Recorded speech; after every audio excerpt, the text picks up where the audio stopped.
Hello and welcome to the Values and Leadership Podcast, the podcast for innovative leaders who want to apply new ways of doing things in work to grow themselves, leave a remarkable legacy, and have a purposeful impact in their lives and the lives of others. I am your host, Ahmed Arif. I invite corporate owners, corporate leaders, thought leaders, academics, and advisors who practice participative leadership and love to share their positive life and business experiences, their sense of direction, sense of meaning, and how they challenge their thinking in growing their business and the people around them to their next best stage. Today, we have Brenden Kumarasamy, the first guest from the great Indian content and the youngest guest so far in our podcast. I believe Brenden brings a special flavor with this powerful combination. He is a member in corporate Canada as a consultant, both in PwC and currently in IBM as a business transformation consultant. He has a lot of accomplishment and achievement. He coached more than 100 individuals on mastering the art of public speaking. He is an avid learner. He likes to learn so much. And I guess this is a small introduction for a great leader. So welcome to the show, Brenden. Pleasure to be here, Ahmed. Thanks for having me. Great. When I reviewed your profile, if you mentioned one interesting sentence. If there is one word that describes myself best, it would be impact. The word impact don't touch the mind of many in their lifetime, as everyone is busy with his own things, trying to settle his debt, paying bills, and maybe he had negative experience with others. And in the business world, things are more individualistic in a lot of sense. The KPIs in corporate, mostly it is individualistic. Why is it important to you, the impact, and what does it mean to you? Absolutely. For me, Ahmed, is this idea of how do we serve people in a beautiful way while we're still alive? So I agree. Most people start in the way you described. We focus on ourselves, we try and make some money, we try and make it out. And I was no different. My goal when I was younger was to get a job at PwC and then a job at IBM. It wasn't really to make an impact in the world. But when I started achieving success in my own life, I felt a void. Because what do I do? Do I just keep running up this ladder? Or do I try and do something more meaningful with my life? That's when I started really thinking about how I can serve other people. That's also when the idea for Master Talk came and the YouTube channel that came with it, because I realized I had a gift in communication. I want to share it with people. So I guess my advice for people is at the beginning, absolutely, your impact could just be your family, or it could be just you. But as you become more and more successful in life, I encourage you to start thinking about everyone else around you. Because at the end of the day, every success you have is always a result of the community that you're in. If I wasn't born in Canada, if I wasn't raised in a first world country, I probably wouldn't have achieved this level of success that I had, right? Versus if I grew up in Sri Lanka or if I grew up in a country that was rampant with violence or lack of nutrition or lack of basic necessities. So it's the community around us that builds us up as well. So we need to start thinking about that community as well. So, yeah, raising up in a community where there is no struggles, this is a gift by itself, and you recognize this gift, and you chose to make it in your use. So you didn't want to let it go from your hand, but you grabbed it.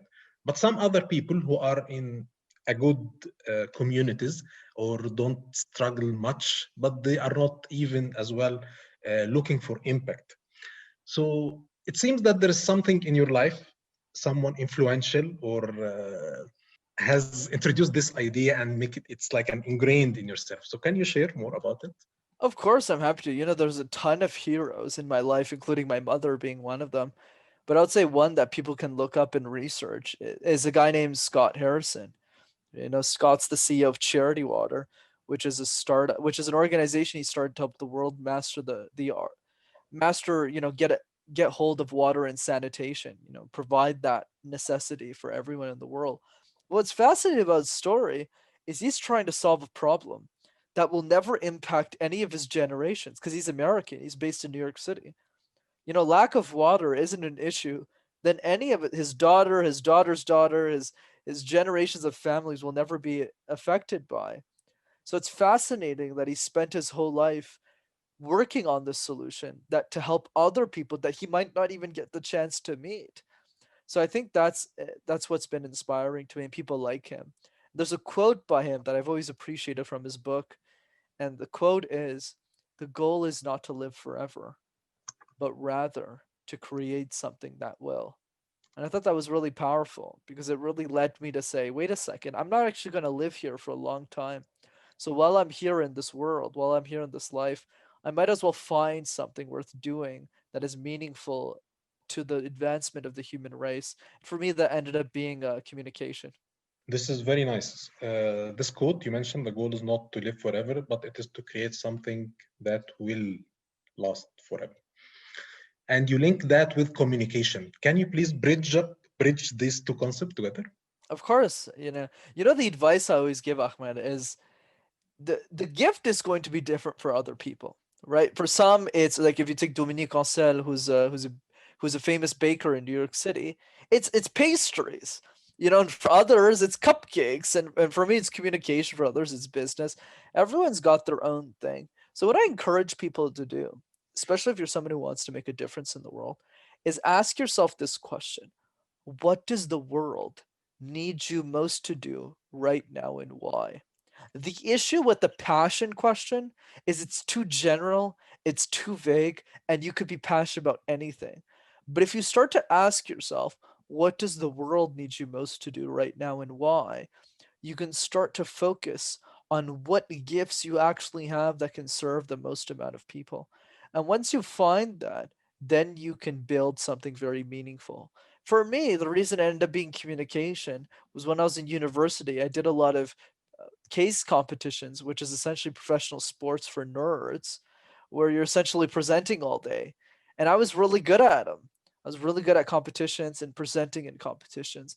And then the year after, I became a mentor for the program and I started coaching the new students. I didn't know how to coach. I just tried my best to coach them on how to speak. But because I did it so many times, we're talking hundreds of people, after 3 years, I had accumulated a lifetime's worth of communication knowledge in only 3 years. So I saw Master Talk as an opportunity to say, how are we going to coach the younger generation who can't afford a speech coach, who can't afford communication classes or insights? Why can't I be that person for them? So as you start to look in yourself, as you start to ask more questions about life, you're going to hopefully figure out what that gift is and pursue it. So you discovered that the world needs to be good in communication and in public speaking, and you trained yourself and you learned from your experience with hundreds of people, and you grow in this area, and you decided that this would be your life mission, or maybe something different. You got it. Exactly. In my case, what I realized, for those who know who Dale Carnegie is, the author of the book How to Win Friends and Influence People, he's had massive success in his life. But the sad part of the narrative is he was born in the wrong time period of history. The best way to learn public speaking, to teach it, is through videos, through podcast conversations. But Dale couldn't guest on a show. He couldn't Hmm. have his own YouTube channel because he died before YouTube started. Whereas I get this unique opportunity to share communication insights with the world while I'm still young, while I still have all this energy, so that when I die, people can learn from me forever. Great. Usually, public speaking is like an individualized service. Yani, I mean, you teach someone to be a better public speaker. So it's someone. I mean, it's an individualistic thing. But from your experience, can teaching public speaking can be helpful in corporate setting, in team setting? Of course, communication is important in everything that you do. And what I always tell my executive clients, I'm happy to share with everyone, is this idea that sure, you're going to get hired on hard skills, what you can code, what you can do, but you only get promoted on soft skills. Hmm. If you want to be a C suite executive, if you want to be a vice president of a company, at those levels, what you're doing most of the time is managing other people. You're managing other talented people who go on to do their tasks. But remember, those people are talented. So if they don't like the way you're leading, if they don't like the way you talk, if they don't like the way you communicate, they're going to go somewhere else. They're going to go work for a leader that they want to work for the most. And that's what I encourage all of you to think about, is this idea of, if you want to be that leader, you need to start to learn to communicate like them. You need to start to change the way that you communicate based on who you're talking to. Some people are really loud, some people are very introverted, and some people are in the middle. And it's your job as the leader to know how to speak to those different types of people. And it's a skill you'll learn over time. But if you know how to master this, everyone's going to want to work for you, and everyone's going to want to see you win in their organization. Mhm. So, how can communication be helpful in informal leadership or leading without authority? Let's say I am an employee, I'm not a manager. How can that help me? Right. The way that we need to think about it is communication is directly correlated with your personal brand. The more you speak out your opinion, the more you communicate your ideas in an organization, the more you speak the truth, however you see it, the more people start to brand you in a certain way. They say, wow, Ahmed is that guy in the organization that we can count on. He always has the best ideas. He's always helping other people. It creates a persona, it creates a personal brand within the organization. So if they're looking at two people that they want to promote and there's only one spot, they're going to give it to you because they know what you look like, they know what you sound like, they know what your actions are, and they know what ideas you have to share. But if you stay quiet all the time, if you never say anything, if you never share any ideas with anybody, then no one's going to recognize you. No one's going to see you in that role. No one's going to see, oh, this Ahmed guy, this Brenden guy, he doesn't speak at all. How is he supposed to coach? How is he supposed to mentor the people below him? And that's what we really look at when it comes to the relationship between communication and leadership. Is if you want to be a great leader, even if you're starting out as an employee, if you want to be a great leader someday, you need to learn how to lead. And the people who learn how to lead know how to listen and how to communicate people's ideas in a way people want to hear and follow them. So, actually, you are relating communication to your voice. You need to have a voice. But in corporate, there is like this silencing experience, or even sometimes people get silenced by the corporate culture. Some people suffer, or some people try to have a voice, but they got maybe punished, maybe heard bad things, so that they started to get in the silence mood. So how come they can deal with that? Absolutely. So I have very different advice here. It's more career advice now. Is you need to pick the right organization that wants to see you win. Right? Like, a lot of people, they come up to me and they go, Brenden, I got these three offers. Where should I work and what? And I was like, company three is paying me a little bit more money than company two. Should I go work for company three? No, no, no. The way we need to think about the decisions that we make and the organizations that we work for is ask ourselves the simple question: who looks like us? Who is in the position we want to be in? So, for example, when I was making my decision to work for IBM or another organization, I didn't just accept the offer. I said, how many people look like me, who are senior executives in those companies, who sound like me, who have the same personalities as me? And if the answer is zero, I'm not going to work there. And if the answer, in IBM's case, I would say almost all of them are my color. Well, all of this very multicultural in Canada, anyways. So for me, it was an easy choice, right? And I've been very happy there ever since. And I don't have the issue, and I'm never silenced or anything. But that's the thing. When you're thinking, especially if you're talented who's listening to this, and I'm sure you are if you're listening to a podcast, if you're somebody who wants to be successful, you need to ask yourself the right question. Are you in the right organization that will help you, that wants to see you win, that wants to see you reach for the top? And if the answer is no, you need to look elsewhere. I know it's a tough decision. I know it's a tough call, but it's one you need to make for your career. Maybe this kind of open communication culture environments, maybe they are the fewest, not the large, not the, I mean, the abundant kind of corporate. That's why it would be little tough for people to do that. Is there a way that can help people to know that? I mean, let's say I got an interview in a company and maybe I don't know someone inside. So How can I know about? Oh, that's very easy. I have a trick that you can use to see what the tone at the top is. So when I always do when I apply for a job, I always email senior vice presidents for coffee or vice presidents for coffee. If they all say no, it's probably not a company I want to work for. And if at least one person says yes, it's probably a good company. Every organization I've worked for, I've met someone who's high up every single time. It doesn't need to be the CEO, but I'm talking about a manager at least, someone who's a high level manager.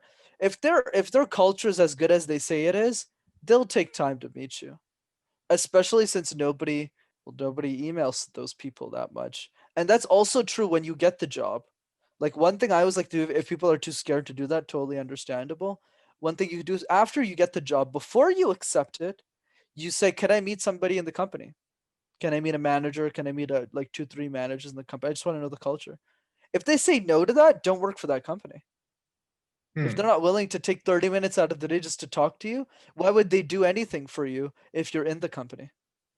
Good two methodologies that you just discussed now. It's easy to do, easy to ask, and this It's is easy to part of the ask. voice. And it's part of the voice. If you don't have the voice now to say this, then you will be suffering later. Yeah, and trust me, if they're saying no, it says you a lot more about their culture. Obviously, it's different. The manager that you might email might say, "Hey, I actually don't have time to talk right now, but let me send like one of my juniors. He'll talk to you. 100%. We'll make sure we get a conversation in." That's fine too. But if you get nothing, I wouldn't Hmm. work for that. Hmm. Good way to deal with this. Great.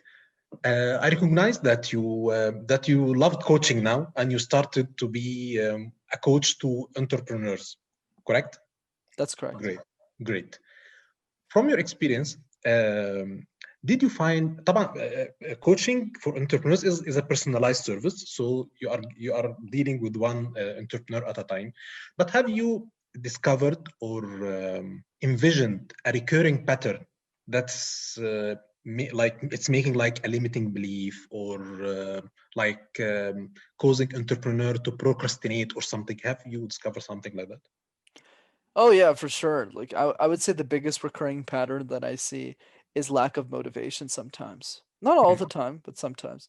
And I think the biggest issue that most people have, and this is not just true with entrepreneurs, it's true with everybody, is they don't understand who they're trying to serve.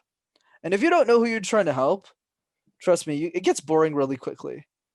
Like for me, and this is the question I ask people. Who suffers from your inability to take action every single day? Every day that you make the decision not to do anything, not to start the podcast, not to do the coaching, not to get promoted in the company, who suffers? And the more specific you are about that person, the more motivational it becomes, the more motivating it becomes for you to succeed. So I'll give you the best example with me. For me, it's a 16-year-old girl named Julia, right? She's 16. She's really talented, super smart, but is scared of public speaking. So what does she do? She goes on YouTube, she types public speaking tips. And what does she find? She finds a bunch of old guys who are in their 80s or 70s who are teaching communication. Very complex. She can't Hmm. relate to those people, so she doesn't practice at all. I'm the only person in the world that she can relate to Hmm. who's in his 20s, who can share communication knowledge. And that's not just true with Julia. There's a lot of people who are much older than me who listen to my and get my coaching service and all that stuff. But the point I'm driving is I'm always making the videos for her. That's why I'm very motivated. That's why I write my content 3 years in advance. Like I'm crazy, right? I'm very serious about my content and my YouTube channel. So I want entrepreneurs and business owners to think of it in the same lens. Who is that person? Don't just think about them, get to know them, meet them for dinner, get coffees with them, understand their psychology, who they are, what they dream about, who they aspire to be. And then it'll give you the motivation you need to keep going. So I think you're talking about the persona of your clients, correct? Right, but I always like to push that analogy further. Forget the persona, meet the person. Hmm. Like meet the actual person and ask them, why do you care about my ideas? I thought Master Talk was a stupid idea, Ahmed. Like who Hmm. would listen to a kid giving a YouTube presentation in his mother's basement? Turns out a lot of people. right? I talked to a lot of people and they said, hey, Brenden, your ideas are really, and this is why they matter. Have other people tell you why your ideas matter. Ahmed, your podcast changed my life. The values, the leadership lessons, the experts you bring on the show. I gave up until I saw your podcast. People need to tell you that so that when people tell you that, you realize why you're doing it in the first place. And then when you realize why you're doing it in the first place, then you never give up. What if people don't give you feedback? How can you seek feedback? Oh, easy. Be proactively ask people for it. So if you're a product or service, you message 100 people. Message 100 people, say, hey, I have this toy, I have this cupcake, I have this, be smart about it. Ask yourself who's most likely to listen to there has to be one person around you who wants to use your product or service. If there isn't, you're probably not building a good business. Right? That's my advice. So for me, Masterworks the same thing. I had 2,000 friends on Facebook, messaged all of them.